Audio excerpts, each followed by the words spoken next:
해보도록 하겠습니다. 일단은 제가 지난번에 이야기했었던 종목군들 중에 이런 종목들이 있습니다. JYP 엔터. 엔터주는 제가 보셔야 된다는 이야기를 너무 자주 하고 있죠. 네, 그쵸? 그 중에서 JYP 엔터랑 DOU 이야기는 지난번에도 해드렸었던 부분이고요. DOU랑은 차이가 좀 있죠. DOU는 이제 매물이기 때문에 이 매물을 소화해야 돼갖고 계속 못 가고 있는 패턴이고, 가다가 막혀 이게 지금 반복되고 있고, 그 상황에서 얼마 전에 SM 인수 사건 때문에 여기에 물린 사람이 좀 있어요. 그쵸? 네, 물린 사람이 좀 있어갖고 아마 소화하는데 좀 시간이 걸릴 거고, 나는 DOU를 너무 좋게 보고 있는데 시간이 좀 걸릴 거니 급할 건 없다. 이게 지난번 방송 내용이었죠? 네, DOU 관심 있게 보고 있는데 실적도 좋고 앞으로 성장세도 도드라지는데 급할 건 없다. 제가 이제 가끔 말씀드리는 게, 어떤 분들은 저를 보고 이제 기본적 분석하는 사람인가? 뭐 재무제표랑 이야기 계속 하거든요.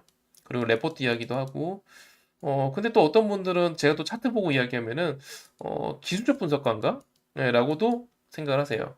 근데 저는 분명히 말씀드리는데, 저는 차트를 이용하는 이유는 타이밍 때문이고요.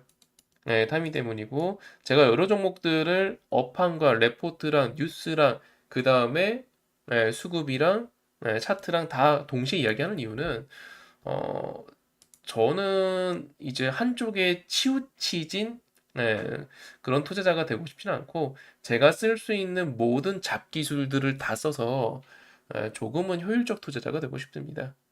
남들보다는 좀 더 효율적인 투자자. 그래서 예를 들어서 우리 KG그룹 좀 하더라도 그냥 단순히 뉴스만 보고 공략한 게 아니고 이러이러해서 나는 ETS랑 스틸, 근데 그 두 개가 대장이었었죠. ETS가 더 많이 올랐었고 스틸, 이렇게 이제 종목을 골라내고, 타이밍도 3월 말에 차트 보고 타이밍 골라내고.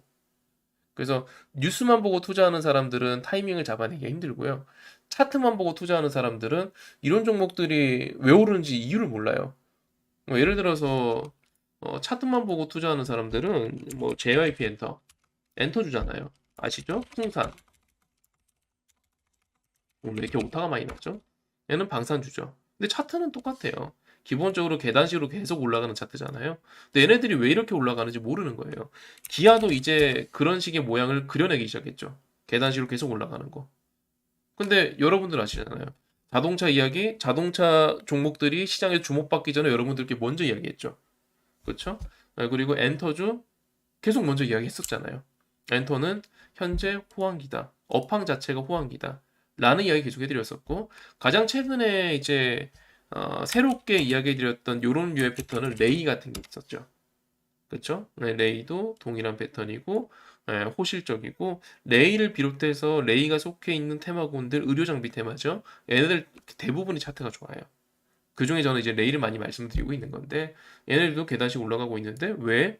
업황이 좋아요. 지금 반도체가 업황 좋은 거 아니잖아요. 반도체 업황 죽었습니다. 그 죽은 사이에 대한민국 경제를 이끌고 있고, 죽은 사이에 시장에서 지금 주목받고 있는 업종군들을 이야기하는 건데, 걔네들 보면 차트가 다 이래요. 아니면 방산 중에서 풍산 말고 하나여로도 이렇죠. 네, 하나여로도 이런 식으로 계단식 계속 올라가는 차트잖아요. 그쵸? 네, 그러면 얘네들에 대해서 나는 이런 차트가 싫어하고 무조건 배제할 수는 없어요. 왜냐면 이런 애들이 가다가 눌림목이 나왔을 때 반등은 거의 확실하게 나오거든요. 왜? 이런 차트 여러분들 수급 보시면 수급 좋아요. 최근에 이렇게 음봉 나왔을 땐 수급 안 줄 수 있지만, 기본적으로 올라가는 파동 자체가 얘네들이 다 수급이 사줄 때 나오는 패턴이에요. 계단식으로 이렇게 올라가는 거. 기아 안 봐도 수급 좋고요. 풍산 안 봐도 수급 좋고요. 꾸준하게 누군가 사줄 때 나오는 패턴이고, 요렇게 단기 급등하는 거는 이제 꾸준한 게 아니고 그날만 유입된 거잖아요. 그게 아니고 이렇게 계단식으로 나오는 거 꾸준하게 누군가 사줄 때 나오는 건데, 꾸준하게 누가 이렇게 시총 큰 거를 꾸준하게 누가 사겠냐고요. 당연히 수급이 사는 거지. 수급이 왜 꾸준하게 사겠냐고요. 업황이 좋으니까 사는 거죠. 업황이 안 좋으면은 보세요. 삼성전자, SK하이닉스 최근에야 좀 올랐지. 업황 안 좋으면 얘도 지금 보시면 이거 바닥에서 기는 차트예요. 보셨던 풍산, JYP 엔터, 뭐 하나 에어로, 뭐 이런 종목들처럼 꾸준하게 우상향 차트가 아니고 얘 아직도 여기 있잖아요. 아직도. SK 하이닉스는요. 똑같죠 뭐. 네, 이런 애들 똑같죠 뭐. 왜? 업황이 안 좋아서. 돈이 꾸준하게 안 들어와요. 오늘 외국인 샀네 하고 보더라도 며칠 지나면 다시 외국인 팔고 있어요. 그게 이제 업황이 안 좋은 종목군들의 한계고, 이제 우리가 이제, 물론, 제가 여러분들께 이제 여러 가지 스윙주들 소개해드리지만, 스윙주를 공략해야 되는 종목군들도 있어요. 예를 들어서, 제가 지난번에 소개해드렸던 것 중에서, 자동차가 이렇게 계속 가면은 결국 보셔야 되는 게, 예, 타이어 보셔야 됩니다. 라고 이야기해드렸잖아요. 오늘 고가 갱신했습니다.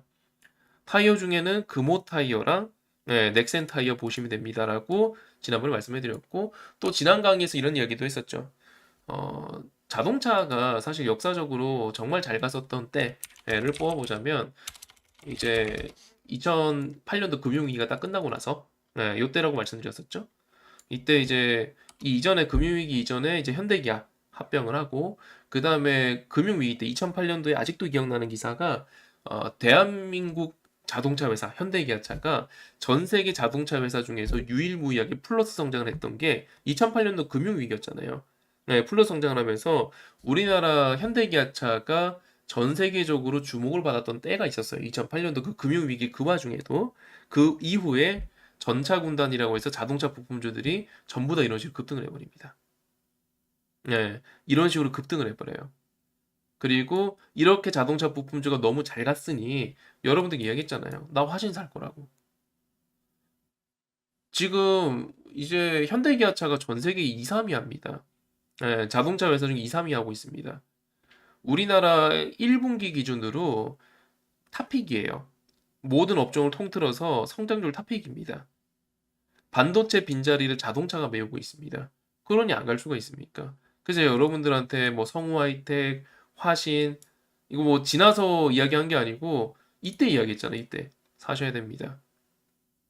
저는 방금 말씀드린 것처럼 경험과 그리고 업황과 기업을 보고 돈의 흐름을 보고 타이밍을 잡아내는 투자자예요.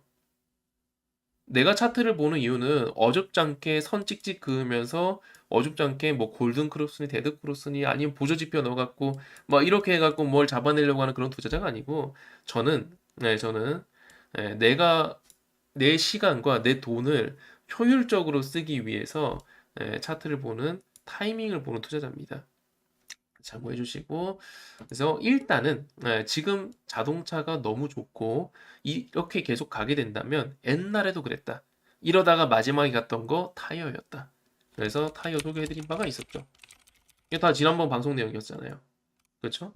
그래서 얘네들 갖고 그래서 이런 식으로 제가 여러분들께 계속 잡아드린단 말이에요. 그러면 여러분들께서 지금 아셔야 될 게 일단은 자동차는 열렸어요. 열렸다는 게 무슨 말이냐면 업황도 열렸고요. 수급이 계속 들어와요. 그러니까 기관 외국인의 관심이 지대한 관심이 계속 있고 아침에 눈 떠보면 맨날 레포트 좋은 레포트 나와 있어요. 분위기가 좋단 말이에요. 여러분들이 펀드 매니저입니다. 네, 펀드 매니저예요. 업황 그지 같은 거 샀다가 손실 나면 고객한테 뭐라고 할 겁니까? 할 말이 없잖아요. 근데 이런 애들은 지금 업황 자체가 좋잖아. 들고 일어나잖아요, 지금. 현대 실적 좋아, 기어 실적 좋아, 자동차 부품주 전부 실적 좋아. 걔네만 좋아요? 아니, 2차 전지, 배터리 다 날라댕기잖아요. 그러면 이런 식으로 업황 좋은 애들은 그냥 계속 보셔야 돼요. 왜? 빠지면 또 올라가고, 빠지면 또 올라가고, 빠지면 또 올라가고, 그냥 정석의 매매입니다. 얘네들을 갖고 여러분들한테 제가 수십 퍼센트, 물론 화신이나 성우 하이텍 같은 것들은 그런 수익이 낮죠. 하지만 지금 또 사갖고 수십 퍼센트 수익 날 겁니다라고 이야기 못 해요. 근데 요런 식으로 안정적으로 업황이 좋고 실적이 좋고 한 종목군들에 대해서는 만약에 제가 여러분들한테 뭐 수십 퍼센트, 수백 퍼센트 수익 난다고 이야기 못 하지만 이런 류의 종목군들, 이렇게 업황이 좋은 류의 종목군들은 포트폴리오에 사실 한두 개, 두세 개 정도는 있어야 돼요. 내지는 이런 류의 종목군들에 대해서 여러분들은 계속 관심 있게 보고 있다가 만약에 사태 때 써먹어야 돼요. 예를 들어서 혹시 기억나십니까? 옛날에 연평도 포격, 9.11 테러, 일본 대지진 이거 대한민국 주식 투자자가 예측할 수 있었던 영역의 사건들이 아니잖아요. 연평도 포격 때 어땠냐면 어, 장후입니다 그때. 그때 3시가 장마감이었으니까. 장 끝나고 나서 이 연평도 포격 사건이 뉴스의 속보로 도배가 되면서 그때 4시 몇 분이었어요. 4시 몇 분쯤 되니까 웬만한 종목들 전부 다 시간의 하한가 갔습니다. 근데 참고로 그때는 시간의 하한가가 5%였어요. 마이너스 5%. 네, 하한가 갔었고 다음날 개파락 출발했습니다. 근데 그런 사건 터졌을 때 여러분도 어떻게 할 거예요? 그냥 기아 같은 거 사시면 돼요. 그냥 아침에 그런 식으로 빠지잖아요. 그러면 기아 같은 거 그냥 신용 풀 때려갖고 매수해버리면은 오후장 되면 수익 나 있습니다. 왜? 수급들은요. 아까 보여드렸던 KG그룹 같은 거 아니면 지금 한창 말만한 SG증권 사태에 해당되는 종목군들 같은 거 매수하기 부담되거든요. 특히 그런 상황 오면은. 물론 이제 제가 KG그룹에 대해서도 3월 달에 좋게 이야기한 사람 중 하나이기도 하고 지금 오늘 방송에서도 KG 모빌리티는 제가 매수할 겁니다라고도 이야기했지만 그것보다도 수급들은 KG 하면은 그 돈 얼마 들어가겠습니까? 펀드 매니저들이 갖고 있는 돈, 기관 외국인들이 갖고 있는 돈 얼마나 소화 가능하겠습니까? 하지만 기아 같은 거는 이야기가 다르죠. 엄청난 돈을 흡수할 수 있죠. 이런 종목들은 만약에 그런 사건 터졌다. 감사합니다 하고 지르면 돼요. 그래서 이런 류의 종목들은 비상용으로라도 알고 있어야 돼요. 어떤 종목이 이런 식의 계단식 차트였구나. 어떤 종목이 수급들이 계속 사고 있었던 차트였구나. 라는 걸 알고 있어야 돼요. 그래서 지금 보시면은 공통적으로 이런 차트는 전부 다 풍산 실적 사상 최대치잖아요. JYP요 실적 사상 최대치잖아요. 기아요 네, 사상 최대치였잖아요. 그쵸? 네, 레이도 마찬가지고. 이런 애들이 이런 차트 나와요. 하나에어로도 마찬가지고. 여러분들이 직접 가서 실적 보세요. 얘네들 두말할 거 없습니다. 한번 볼까요, 같이? 이런 애들이 방금 말씀드린 그런 차트가 나오는 거예요. 그러니까 이런 애들은 시장이 이제 비상 상황. 예를 들어서 갑자기 시장이 뭐 마이너스 한 3% 빠졌다. 그러면 그때 자신 있게 한번 볼 수 있는 종목군이 되겠죠. 실적 얼마나 좋습니까? 5조, 5조, 6조, 8조. 어마어마하죠. JYP요. 네, 1000억, 1900억, 3400억, 4800억. 연간 이런 식으로 올라가요. 기아는 뭐 너무 유명해서 제가 뭐 보여드릴 게 있나 싶은데 풍산 같은 경우도 마찬가지죠. 2조 5천억, 3조 5천억, 4조 3천억, 4조 4천억. 근데 이 상황에서 방산주기 때문에 노출되지 않은 호재들이 있단 말이에요. 네, 방산하고 원전은 진행 과정에서 오픈을 잘 안 하죠. 그래서 원전 관련 좋은 소식이 딱 막 올라갔다가 그 다음에 뉴스가 뜸하니까 쭉 빠졌다가 방산하고 특징은 비슷합니다. 그래서 현재 업황 호조를 보여주고 있는 애들은 기본적으로 이해는 하고 계시면 좋아요. 자, 접수되셨으면 1번 한번 눌러주시고요. 얘네들 그래서 일단은 보고 있고 그러면서 동시에 이제 이거를 하나의 업종이라고 말하긴 거시기 한데 수급이 좋은 종목군들이 몇 있어요. 예를 들어서 LS 이거 그냥 완전히 그냥 뚫어버린 거잖아요. 앞에 있었던 이제 고점 저항에 대해서 완전히 뚫어버린 건데 사실 LS 그룹은 이제 시장에서는 크게 두 개예요. LS랑 LS 산전. LS 산전의 현재 이름은 LS 일렉트릭이죠. 옛날에 얘가 이제 어떤 역할을 했냐면 어, 옛날에 이제 이 LS 그룹 자체가 LS 산전이던 시절로 이야기하자면 그 이제 스마트 그리드라고 이제 요즘에는 좀 생소한 단어인데 예전에는 꽤 유명한 테마주였습니다. 네, 스마트 그리드가 꽤 유명한 테마주였었고 어쨌든 이 스마트 그리드가 내용의 핵심은 이거잖아요.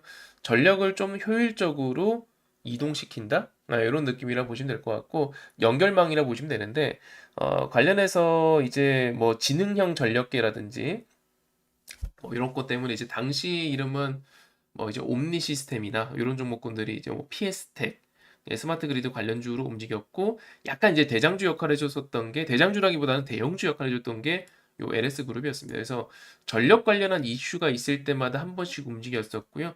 과거에도 그렇고 지금도 이제 ESS 뭐 이제 에너지 저장 장치라고 하죠. 관련주로도 움직임이 한 번씩 등장을 해요.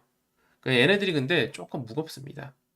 그래서 사실 대단한 관심을 갖고 있거나 그런 종목군들은 아니었습니다만 최근에 이제 보시다시피 완전히 뚫었는데 이 ESS 관련주 중에서 대형주를 몇 개 꼽아 볼 수가 있어요. LS 산전, 현재 이름은 LS 일렉트릭입니다. 일렉트릭 얘도 지금 뚫었죠. 네, 이제 뚫었습니다. 뚫은 상황이고 현대 일렉트릭도 있죠. 네, 현대중공업에서 분사한 HD 현대 일렉트릭 얘도 지금 막 뚫었습니다.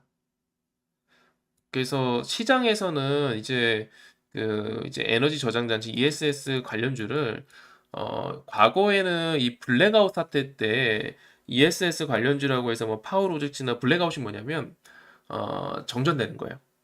우리나라가 여름에 너무너무 더워갖고 근데 이제 전력은 부족해서 한번 그때 용인 일부 도시랑 수도권 일부 도시들이 블랙아웃이 된 적이 있어요. 전기가 그냥 아예 나간 겁니다.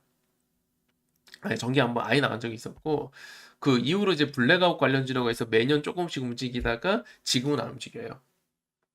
그리고 그때부터 이제 시장에서 주목하기 시작한 게 에너지 저장 장치 관련주라고 해서 ESS 관련주라고 있는데 이 현대일렉트릭하고 아까 보셨던 LS 그리고 LS 일렉트릭 과거 이름 LS 산전 얘네들이 지금 막 돌파를 했기 때문에 그 기술적으로도 사실 밑단에 지금 거래량 이렇게 깔아주고 나서 막 돌파가 나온 대형주라서 자칫 수급이 꾸준하게 유입될 경우 그 실제로 얘네들 다 실적도 괜찮아요. 네, 될 경우 그리고 ESS라고 하면 지금 뭐 이제 제가 에너지 저장 장치라고도 얘기했지만 네이버에 이제 ESS라고 하고 뭐 2차 전지나 전기차 이렇게 검색해 보시면 이 ESS라는 게 일반적인 어떤 에너지 저장 장치라고만 볼 수 있는 게 아니고 전기차용 ESS도 있기 때문에 요거는 현재 어떻게 보면은 현재 지금 2차 전지가 최근까지 난리였잖아요. 너무 각광을 받았고 그 후속 테마로 주목을 받을 가능성도 충분히 있어요. 네, 그리고 말씀드렸잖아. 저는 타이밍쟁이라고. 네, 저는 타이밍쟁이라고. 지금 뭐 조금 오른 뒤이긴 하지만 이제 막 돌파가 나왔고 수급도 좋은 종목군들이기 때문에 LS 그룹과 ESS 관련주인 현대일렉까지는 같이 관심 있게 보시기 좋을 것 같아요. 네, 접수되셨으면 1번 한번 눌러주시고요. 이거 말고는 오늘도 관심 있다고 이야기해봐야 될 종목군은 역시나 제약입니다. 제약은 제가 지금 이야기하고 나서도 너무 느린데 그래도 제약은 봐야 돼요. 예, 그래도 제약은 봐야 됩니다. 뭐 일단 수급도 좋았었고 그리고 수급이 결과적으로 안 빠졌고 이게 중요하죠 뭐.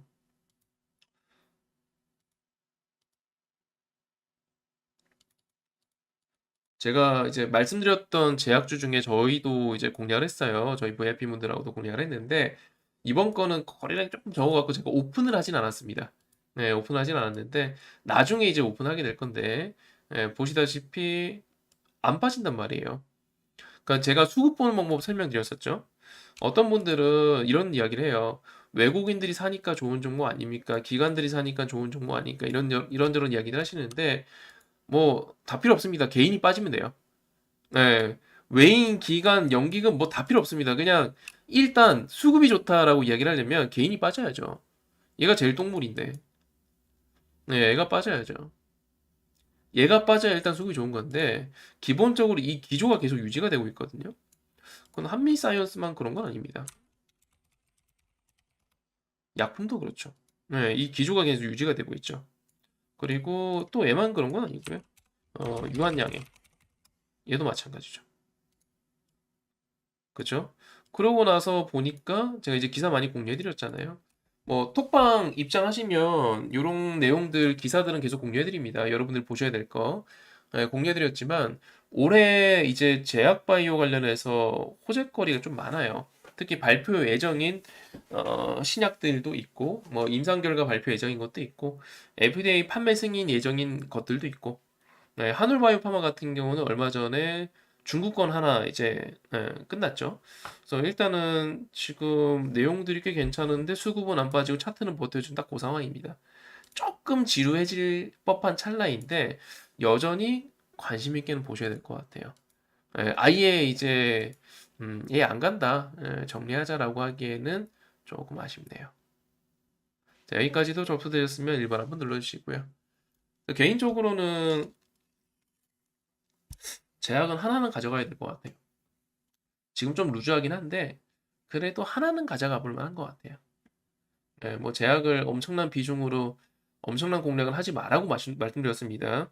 제약은 예측하기 힘든 영역에 분석하기 힘든 영역대가 하나 있는데 내가 이 기업에 대한 어떤 신약 개발 현황을 알 수가 없어요. 내가 알 수 있는 정보는 너무 제한적이고 그 분석을 들어가려고 하더라도 그래 나는 이 회사가 안구 건조증 개발하고 있는 거 알아. 예. 뭐 어떤 이제 질병 관련해서 신약 개발하고 있는 건 알아요. 알고는 있는데 근데 그게 얼마나 시장에서 먹힐지 얼마나 임상 통과 가능성이 있는지 그건 전문가들도 모르는 상황에서 일개 개인이 우리가 어떻게 분석하겠습니까? 그러다 갑자기 임상 실패하면서 갑자기 개급락을 해요. 그게 제약주거든요. 그래서 어, 자칫 자칫 돌발 악재가 등장하는 경우들이 있으니 제약주들은 늘 비중을 너무 과도하게 가져가시면 안 돼요. 적당한 거리감 가져주시는 게 제일 좋습니다. 네. 뭐 예를 들어 자동차 우리 느낄 수 있잖아요. 그래 현대기아차 요즘 잘 나가지. 아 제네시스 잘 만들었더라. 느끼잖아요. 페이지 모빌리티 아우 느끼잖아요. 그래 토레스 인기 많다더라. 와 토레스 전기차 잘 팔릴 것 같은데? JYP 아 그래 요즘 우리나라 한류 장난 아니지. 느끼잖아요. 근데 이 제약은 그게 안 돼.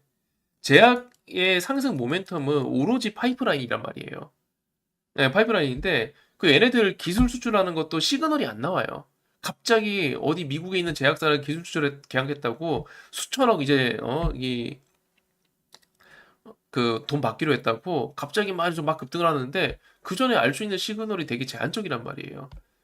그러면 뭐 간단하죠. 우리 같은 개인 투자자가 할 수 있는 리스크 관리 방법 뭐 있습니까? 네, 리스크 관리 방법. 흔히 말하는 이제 손절, 가격에 대한 대응을 하거나 아니면 시간에 대한 대응을 하거나 아이씨 너무 오래 걸려. 이만 팔아야겠다. 나 팔고 딴 거 사야지. 선생님이 이야기하는 다른 종목 사야겠다. 할 수도 있고 아니면 애당초 조금 사는 거예요. 비중에 대한 조절하는 거죠. 저는 일단은 제약은 요거는 무조건 기본으로 깔고 가야 된다고 봐요. 솔직하게 얘기하잖아요. 이건 나도 몰라. 그래 나 애당초 조금 살래라고 이야기하는 겁니다, 지금. 저 자동차, 다른 거 차트 이야기, 뭐 다 이야기하잖아요. 이런 건 이렇게 해야 됩니다. 이런 건 이렇게 해야 됩니다. 이야기하는데 제약은 이건 나도 모르겠어. 그래서 나조차도 적당히 사고 있다. 라고 이야기하고 있는 겁니다. 그렇게 하면 되죠. 뭐 고집 피울 필요가 없죠. 모르는 건 모르는 대로 인정하면서 에, 컨트롤하면서 매매해 나가시면 됩니다. 자, 여기까지 되셨으면은 1번 한번 눌러주시고요. 그리고 제가 이야기한 지 좀 됐는데 태양금속을 사실 제가 이야기했던 시점은 이때죠. 네, 이때죠. 역시나 우리는 타이밍을 보는 투자자. 네, 이때였고 그게 이제 앞고점을 넘어가려고 하니 관심 있게 봅시다라고 얘기했던 게 이것도 3월 종목이네요. 네, 얘도 이제 그 2차 전지 관련주죠. 그리고 돌파가 나왔는데 지금 제가 이야기하고 나서 한 달 이상 지났네요. 네, 한 달 이상 지났는데 제가 오늘 왜 또 이야기를 하냐면 우리가 잊지 말아야 될 게 하나 있어요. 잊지 말아야 될 게 하나 있는데 돌파하고 나서 버티는 건 보셔야 됩니다. 네, 이거는 기본 중인 기본이에요. 예를 들어서 여기만 보더라도 돌파했다가 다 빠졌잖아요. 이건 사실 좋은 흐름이 아니죠. 네, 좋은 흐름이 아니죠. 자고로 이제 저항이란 것에 대해서 돌파를 했다면 지지를 받는 거는 당연한 겁니다. 예, 당연한 거예요. 예를 들어서 이 여러분들 한번 그 어떤 아파트가 있다 칩시다. 아파트가 9억이에요. 네, 아파트가 9억입니다. 맨날 실거래 금액 보니까 8.5억, 8.6억, 8.8억, 로얄층은 뭐 한 9억, 다시 뭐 8.9억 맨날 이러고 있었어요. 근데 그러다가 아파트가 분위기가 좋아졌고 정부에서 아파트 가격 상승을 이끌 만한 그런 어떤 호재성 정책들을 연일 발표하면서 아파트가 갑자기 13억이 되었습니다. 시세가 9억에서 13억이 되었습니다. 저항을 돌파한 거죠. 네. 그러면 다시 당연히 이 분위기가 계속 좋고 네. 아파트에 대한 매수 심리가 여전하고 사람들이 여전히 매매를 이어가게 된다면 당연히 23억 근처에서 거래가 계속 지속이 되겠죠. 근데 만약에 이 아파트 가격이 갑자기 다시 9억이 아니야. 한 8억까지 떨어져요. 그럼 우리는 상식적으로 이건 무슨 일이 있는 거죠. 정부 입장에서 안 좋은 정책이 나왔거나 이번에 있었던 것처럼 금리 인상 행진이 이어졌거나 뭐 이런 안 좋은 게 있으니까 빠졌겠죠. 가만히 빠졌겠습니까? 올라갔던 시세가 돌파했던 시세가. 그쵸? 이런 거는 빠졌으니까 좋지 않은 겁니다. 이런 것도 빠졌으니까 좋지 않은 거예요. 지금은 근데 버텨주고 있으니까 관심 있게 보시는 게 맞겠죠. 기본적으로 또 2차 전지 섹터이기도 하고 차트를 제가 이제 소개해드린 건 이때이긴 하지만 이때이긴 하지만 지금 관점에서 보더라도 결단코 나쁘지 않다. 그리고 최근 되게 명확한 흐름을 보여주고 있는데 사실 저라면 지금 보시면은 여기 딱 선 그으면 지금 여기가 이제 저점이잖아요. 그렇죠? 그냥 여기가 저점이고 내가 이 주식에 대해서 명확하게 기댈 수 있는 에너지원은 이 거래량이 실려 있는 요 장대 항봉이란 말이에요. 그러면 지금 대응은 되게 심플하죠. 그냥 선을 딱 긋는다면 내가 지금 현재 요거 이렇게 박스잖아요. 이렇게 지금 위아래 왔다 갔다 하고 있는 거니까 이 박스의 하단에 갔을 때 공략을 하고 그리고 요 앞에 있었던 장대 양봉의 하단에 갔을 때 한 번 더 2차 매수 공략을 하고 깨지면 손절 한다는 관점으로 들어가도 되겠죠. 왜냐면 지금 선이 명확한 종목이어갖고 네 되셨나요? 요런 건 차트만 봐야죠. 야 요런 건 차트만 봐야죠.